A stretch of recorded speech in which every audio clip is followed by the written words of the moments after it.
नमस्कार, आप सभी का स्वागत है आपके अपने YouTube चैनल आओ सब कुछ जानने में। आज मैं आपके लिए लेकर आई हूँ एक नई कहानी, एक छोटी सी कहानी, the power of a little ant. इस कहानी में आपको मिलेगी हिम्मत, मेहनत और एक बड़ा सबक। तो तैयार हो जाओ एक प्यारी सी यात्रा के लिए, जहाँ एक छोटी सी चींटी एनी सबको बड़ा पाठ पढ़ाती है। और साथ साथ हम इसमें इंग्लिश भी सीखेंगे, इंग्लिश के रूल्स, इंग्लिश के शब्द, इंग्लिश की ग्रामर और बहुत कुछ। तो चलिए शुरू करते हैं। तो हमारी आज की स्टोरी का नाम है the power of a little ant. The power, the यहाँ पर आर्टिकल है, पावर मतलब होता है शक्ति, ऑफ अ लिटिल एंट तो एक छोटी सी चींटी की शक्ति। आ भी यहाँ पर आर्टिकल है, आ मतलब होता है एक और द मतलब भी होता है एक। तो the power of a little ant, एक छोटी सी चींटी की शक्ति। एक छोटी सी चींटी क्या कर सकती है? There is a small ant, there is a small ant. There मैं आपको कई बार बता चुकी हूँ कि देयर एक इंट्रोडक्टरी वर्ड होता है, एक इंट्रोडक्टरी सब्जेक्ट होता है। देयर का वैसे तो मीनिंग होता है यहाँ, लेकिन यहाँ पर यह सिर्फ एक डमी सब्जेक्ट की जैसे काम करता है। यहाँ इसका कोई मीनिंग हम नहीं निकालते हैं। तो एक छोटी सी चींटी है। और हाँ, एक बात और, इस कहानी की एक और विशेषता है, यह कहानी पूरी आपकी सिंपल प्रेजेंट टेंस में रहेगी। मैंने आपको कई बार बताया है कि ये जो कहानियाँ होती हैं, जो स्टोरीज़ होती हैं, वो पास्ट टेंस में जाती हैं ज़्यादातर, लेकिन ये जो कहानी है वो आपको प्रेजेंट टेंस सिखाएगी।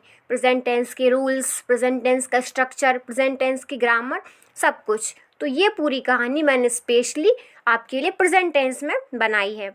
तो सिंपल प्रेजेंट टेंस का स्ट्रक्चर क्या होता है कि पहले सब्जेक्ट, उसके बाद हम वर्ब के साथ एस या ई एस लगाते हैं, जिसका मतलब होता है ता है, ती है, ते हैं। उसके बाद हम सीधा ऑब्जेक्ट लगाते हैं, उसके बाद अदर वर्ड्स आ जाते हैं।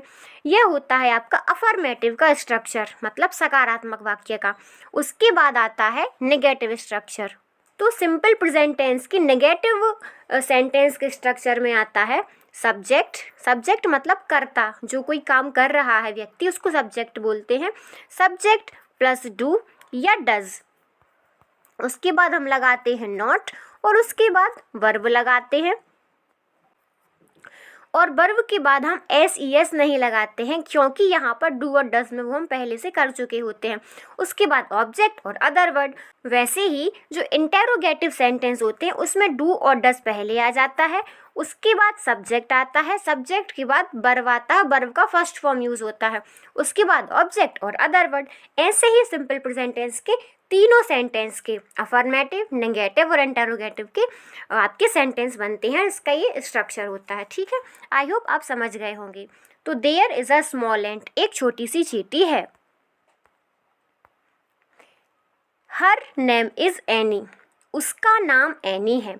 हर यहाँ पर फेमिनाइन जेंडर के लिए यूज होता है और मैस्कुलाइन जेंडर के लिए हिज का यूज होता है। ठीक है, तो हर नेम इज एनी, उसका नाम क्या है? एनी है। सी लिव्स, वह रहती है। यह सिंपल प्रेजेंट टेंस का अफर्मेटिव सेंटेंस है, बिल्कुल नॉर्मल वाला। तो ये सब्जेक्ट हो गया, ये वर्ब हो गया और वर्ब के साथ ई एस लगा है, तो वह रहती है इन अ बिग एंट हिल। इन यहाँ पर क्या है? प्रीपोजिशन है। प्रीपोजिशन का काम क्या होता है? जो प्रीपोजिशन वो शब्द होते हैं जो नाउन या प्रोनाउन का संबंध वाक्य के किसी अन्य शब्द से जोड़ते हैं। तो इन क्या हो गया? प्रीपोजिशन। ए एक आर्टिकल है, बिग मतलब बड़ा, एंट हिल मतलब होता है जहाँ पर चींटियाँ रहती हैं। विथ, हर फैमिली, विथ भी यहाँ पर क्या हो जाता है? प्रीपोजिशन। हर फैमिली अपनी फैमिली के साथ। तो वह छोटी सी चींटी एक बड़े से एंट हिल में अपने परिवार के साथ रहती है। एवरी डे, एवरी डे एक टाइम फ्रेज है। टाइम फ्रेज होता है शब्दों का समूह। तो ये टाइम फ्रेज है जो हर दिन होने वाली एक्टिविटी को इंडिकेट करता है, मतलब प्रतिदिन। Any wakes up early and starts working. Any तो सब्जेक्ट है, किसी का नाम है, क्योंकि एनी कोई काम कर रही है। तो एनी वेक्स अप, एनी उठती है। और जो एनी होगा वो क्या होगा? Proper noun. प्रॉपर नाउन मतलब होता है व्यक्तिवाचक संज्ञा। तो जहाँ प्रॉपर नाम दिया होता है किसी का, चाहे वह शहर का नाम हो या फिर किसी व्यक्ति का नाम हो, किसी चीज़ का नाम हो, प्रॉपर नाम हो, जानवर का नाम हो तो वहाँ पर प्रॉपर नाउन होता है। तो any wakes up, wakes up, wake up, यहाँ पर वेक भी है और अप भी है, तो ये क्या हो गया, वर्ब फ्रेज। वर्ब तो है लेकिन दो वर्ब हैं, दो शब्द हैं साथ में, तो जहाँ पर दो से ज़्यादा शब्द होंगे वो फ्रेज ही होगा। तो वेक्स अप वर्ब फ्रेज है जो एक्शन को बताता है, मतलब उठता है या उठती है। एनी उठती है, अर्ली मतलब होता है जल्दी, एनी प्रतिदिन जल्दी उठती है। And starts working, starts working मतलब अपना काम शुरू करती है। अर्ली यहाँ पर एडवर्ब है। एडवर्ब क्या होते हैं, जो क्रिया की विशेषता बताते हैं, जो काम किया जा रहा है उसको इंडिकेट करते हैं कि वह उठती तो है लेकिन कैसी उठती है, जल्दी उठती है। तो any wakes up early, any जल्दी उठती है। एंड, एंड क्या है, कंजंक्शन है। कंजंक्शन जो दो शब्दों को, कंजंक्शन वे शब्द होते हैं जो दो वाक्यों को जोड़ने का काम करते हैं, जो दो एक्शन को जोड़ने के लिए यूज़ करते हैं हम। स्टार्ट्स वर्किंग, अब स्टार्ट्स वर्किंग फिर से एक वर्ब फ्रेज है, तो एनी जल्दी उठती है और अपना काम शुरू करती है। आई होप आपको समझ में आ रहा होगा। सी कैरीज स्मॉल ग्रेन्स, सी कैरीज, सी क्या है, यहाँ पर सब्जेक्ट है, मैं यहाँ क्लीन कर देती हूँ थोड़ा। सी यहाँ पर क्या है, सब्जेक्ट है और प्रोनाउन है जो कि फीमेल को रिप्रेजेंट करता है। जो ही होता है वह मेल को रिप्रेजेंट करता है और शी फीमेल को रिप्रेजेंट करता है। कैरी, कैरी एक प्रकार की वर्ब है जो कैरी होता है, CARRY कैरी। जब हम इसमें SIS लगाते हैं तो इससे वाई हट जाता है और हम IES जोड़ देते हैं, तो सी कैरीज वह ले जाती है, या सी कैरीज वह, कैरी मतलब होता है ढोना, तो वह ले जाती है या ढोती है small grains of rice sugar and piece of bread to her home. ये ऑब्जेक्ट है जो वो कैरी कर रही है, कौन कौन से, ग्रेन ऑफ, ग्रेन मतलब होता है दाना, स्मॉल ग्रेन्स छोटे छोटे दाने, ऑफ राइस किसके, चावल के दाने। ये भी नाउन फ्रेज है क्योंकि ये जो पूरा स्मॉल ग्रेन्स ऑफ राइस पूरा नाउन को रिप्रेजेंट कर रहा है। शुगर भी नाउन है लेकिन जो शुगर है वो कैसी नाउन है, अनकाउंटेबल, जिसे हम गिन नहीं सकते। और पीस ऑफ ब्रेड, देखो पीस ऑफ ब्रेड मतलब क्या होता है, ब्रेड के छोटे छोटे टुकड़े, रोटी के छोटे छोटे टुकड़े, लेकिन यहाँ पर आप देख रहे हैं कि पीसेज है, पीस नहीं है, क्या है, पीसेज है, मतलब कि ये प्लूरल में जाएगा, बहुवचन में जाएगा। टू हर होम है, ये प्रीपोजिशनल फ्रेज है जो डायरेक्शन या डेस्टिनेशन को बताता है। टू हर होम अपने घर की ओर, तो वह चावल के छोटे छोटे दाने, शक्कर के दाने और रोटी के टुकड़े अपने घर ले जाती है, ठीक है। Annie is a small, Annie छोटी है, but she is not lazy, लेकिन वह आलसी नहीं है, वह छोटी तो है लेकिन आलसी नहीं है। आप देखिए मैंने आपको पहले पैराग्राफ में आपको ग्रामर का एक एक शब्द बताया है कि कैसे यूज़ हुआ है, उसकी पार्ट ऑफ स्पीच क्या है, कौन सा सेंटेंस लग रहा है। तो यदि मैं आपको पूरी कहानी इस प्रकार से बताऊंगी तो बहुत ज़्यादा टाइम होगा और आपको भी बहुत ज़्यादा बोरिंग लगेगी। तो आपको पहला पैराग्राफ बहुत ध्यान से देखना है, आपको स्टोरी तो देखनी है, ये नहीं कि आप स्टोरी ना देखें, लेकिन पहला पैराग्राफ आपको बहुत अच्छे से बहुत ध्यान से देखना है और आप चाहें तो उसे कॉपी में नोट कर सकते हैं और उसे अगली बार एक बार देखेंगे तो आपको सब समझ में आ जाएगा, ठीक है। तो आगे शुरू करते हैं। Annie is a small, Annie छोटी है, but she is not lazy, लेकिन वह लेज़ी नहीं है। She always tries her best, वह हमेशा अपना बेस्ट करने की कोशिश करती है। ट्राई मतलब होता है कोशिश करना, वही जो हमने कैरी में यूज़ किया था, यहाँ पर भी TRY होगा। ट्राई मतलब कोशिश करना, जो वर्ब का फर्स्ट फॉर्म होता है, मेन वर्ब होता है, लेकिन जब हम उसमें SIS जोड़ते हैं तो वहाँ से हम Y हटा देते हैं और IES जोड़ देते हैं। तो सी ऑलवेज ट्राइज हर बेस्ट, वह हमेशा अपना बहुत अच्छा देने की कोशिश करती है, बहुत अच्छा करने की कोशिश करती है। अदर आंट्स समटाइम्स, जो अन्य चींटियाँ होती हैं, समटाइम्स मतलब कभी कभी, लाफ एट हर, उसको देखकर हंसती हैं या उस पर हंसती हैं, जो इतनी मेहनत करती है, काम करती है तो वो हंसती हैं। दे से, वे कहती हैं, why do you work so hard, ये क्वेश्चन है। Why do you work so hard, तुम इतनी मेहनत क्यों करती हो। टेक रेस्ट, आराम करो। प्ले विथ अस, हमारे साथ खेलो। बट एनी स्माइल्स, लेकिन एनी स्माइल करती है। एंड सेज, और कहती है, hard work gives us strength, मतलब कड़ी मेहनत हमें शक्ति देता है।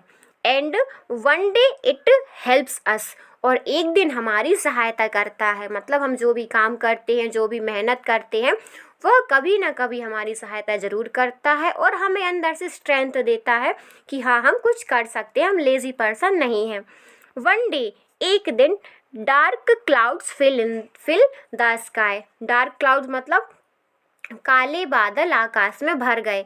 The wind blows strongly, wind मतलब होता है हवा, हवा बहती है। स्ट्रांगली मतलब बहुत तेजी से, बहुत मतलब तूफान जैसा आ गया।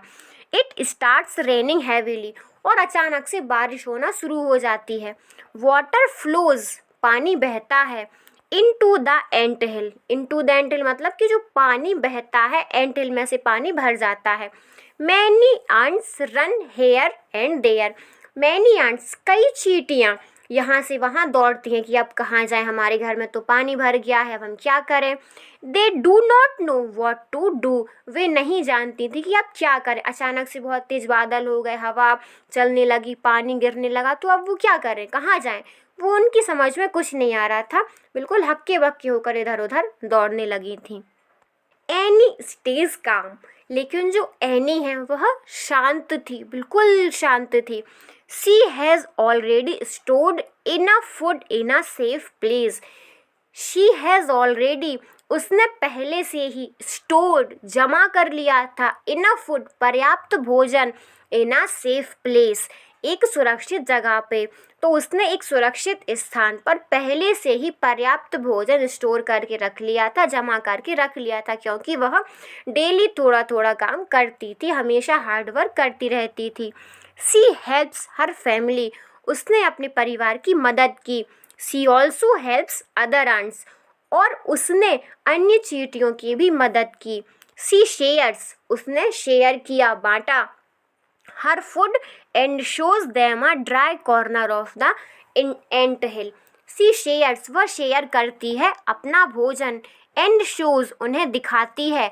From a dry corner of a ant hill, जो एंट हिल था उसका ड्राई कॉर्नर, जहाँ पर पानी नहीं पहुँचता है। तो जहाँ पर पानी नहीं पहुँचा, जहाँ हमेशा सूखा रहता था, क्योंकि वह खोजबीन करती रहती थी, तो उसे मिल गया होगा। तो उसने सबको बताया कि यहाँ स्टे करो जब तक पानी नहीं रुक रहा, जैसे पानी रुकता है अपन अपना ठिकाना ढूंढ लेंगे। The queen ant hears about Annie, जो रानी चींटी है वह सुनती है अबाउट एनी, एनी के बारे में सुनती है कि एनी ने ऐसा ऐसा काम किया है, बहुत बहादुरी का काम किया है। सी कॉल्स हर, जो रानी चींटी है उसे बुलाती है, उसे किसे, एनी को। एंड सेज, और कहती है, you are brave and kind, तुम बहुत बहादुर और दयालु हो। यू वर्क हार्ड, तो बहुत वर्क हार्ड मतलब मेहनत करती हो, तुम बहुत कठिन परिश्रम करती हो। एंड केयर फॉर अदर्स, और सबका ध्यान रखती हो। You are true example for all, तुम सबके लिए एक सच्चा उदाहरण हो। फ्रॉम दैट डे, उस दिन से, ऑल एंड्स रिस्पेक्ट एनी, सभी चींटियाँ एनी की रिस्पेक्ट करती हैं। दे लर्न अ लेसन, वे एक लेसन सीखती हैं, किससे, एनी से। दे स्टार्ट वर्किंग लाइक हर, और वे उसके जैसे काम करना शुरू कर देती हैं। Annie become a hero in the ant hill, जो एनी है वह एंट हिल की हीरो बन जाती है, वो एक रोल मॉडल बन जाती है कि हमें भी ऐसे ही काम करना है, ऐसे ही काम करना चाहिए। Any नेवर्स boast, she says, I only do my duty. Any never boats मतलब एनी कभी भी झूठा गर्व नहीं करती है। बोट्स मतलब होता है डींगे मारना, झूठा गर्व करना, सेखी बघारना। सी सेज, वह कहती है, I only do my duty, मैं सिर्फ अपना कर्तव्य करती हूँ। Small steps every day bring big success, every day मतलब हर दिन छोटा छोटा कदम रखने से, हर दिन एक कदम चलने से ब्रिंग बिग सक्सेस। हर दिन एक छोटा स्टेप उठाना, एक छोटा कदम उठाना एक दिन बड़ी सफलता लाता है। मोरल ऑफ द स्टोरी क्या है? हार्ड वर्क मेहनत, काइंडनेस दयालुता, एंड पेशेंस मतलब होता है धैर्य, ऑलवेज लीड टू सक्सेस हमेशा हमें सक्सेस की ओर, सफलता की ओर ले जाता है। नेवर अंडर एस्टिमेट मतलब हमें अंडर एस्टिमेट नहीं करना चाहिए। अंडर एस्टिमेट मतलब क्या होता है? इग्नोर करना। हम never under estimate the power of a small efforts, कभी भी अंडर एस्टिमेट इग्नोर मत करो the power of small effort, छोटे छोटे कार्यों को, जो हमारी छोटी छोटी सी चीज़ें होती हैं एवरीडे की, उन्हें हमें कभी भी इग्नोर नहीं करना चाहिए, अंडर एस्टिमेट नहीं करना चाहिए। ठीक है, तो जो छोटी सी एनी है, छोटी सी एनी ने अपनी मेहनत और दया से सबका दिल जीत लिया था एक दिन। और इस कहानी से हमें यही सीख मिलती है कि छोटी छोटी कोशिशें भी एक दिन बड़ी सफलता ला सकती हैं। आप भी हर दिन थोड़ी थोड़ी मेहनत करो, एक दिन आप भी हीरो बन जाओगे। हमें छोटे छोटे एफर्ट्स करते रहना चाहिए, बिना ये सोचे कि हमें इसका फल कब मिलेगा, कैसे मिलेगा, क्योंकि ये जो नेचर होता है, ये जितना हमसे लेता है उतना हमें वापस कर देता है। ये नेचर का नियम है। तो छोटे छोटे एफर्ट करते रहो, डेली स्टोरी देखते रहो, इंग्लिश सीखते रहो और हमेशा खुश रहो। यदि आपको मेरी कहानी पसंद आई हो तो वीडियो को लाइक करें और चैनल को सब्सक्राइब करें। अब आगे मिलते हैं एक नई कहानी के साथ, एक नए मोरल के साथ और नए इंग्लिश ग्रामर के साथ और रूल्स के साथ। ठीक है, तब तक के लिए आप स्टोरी देखते रहिए। Thank you, thanks for watching.